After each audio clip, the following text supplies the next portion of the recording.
أعوذ بالله من الشيطان الرجيم. بسم الله الرحمن الرحيم، وصلى الله على النبي الكريم سيدنا محمد صلى الله عليه وسلم وعلى آله وأصحابه وذريته ومن تبع بإحسانه إلى يوم الدين. السلام عليكم ورحمة الله تعالى وبركاته. بندرابي سيلاب مسيب تدبه بندرابي جولب on calminama salminadu hubtudindu.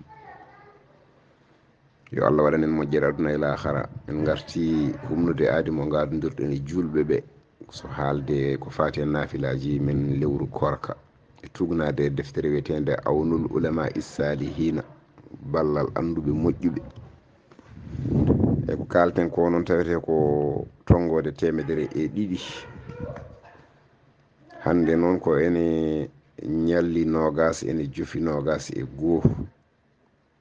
يصلي 4 ركعات يقرأ في كل ركعة بأم القرآن وقل هو الله أحد 11 مرة، ويقرأ هذا الدعاء بعد السلام: اللهم اجعل لي فيه إلى مرضاتك دليلا، ولا تجعل للشيطان فيه علي سبيلا، واجعل الجنة لي منزلا ومقيلا، يا قاضي الحوائج الطالبين.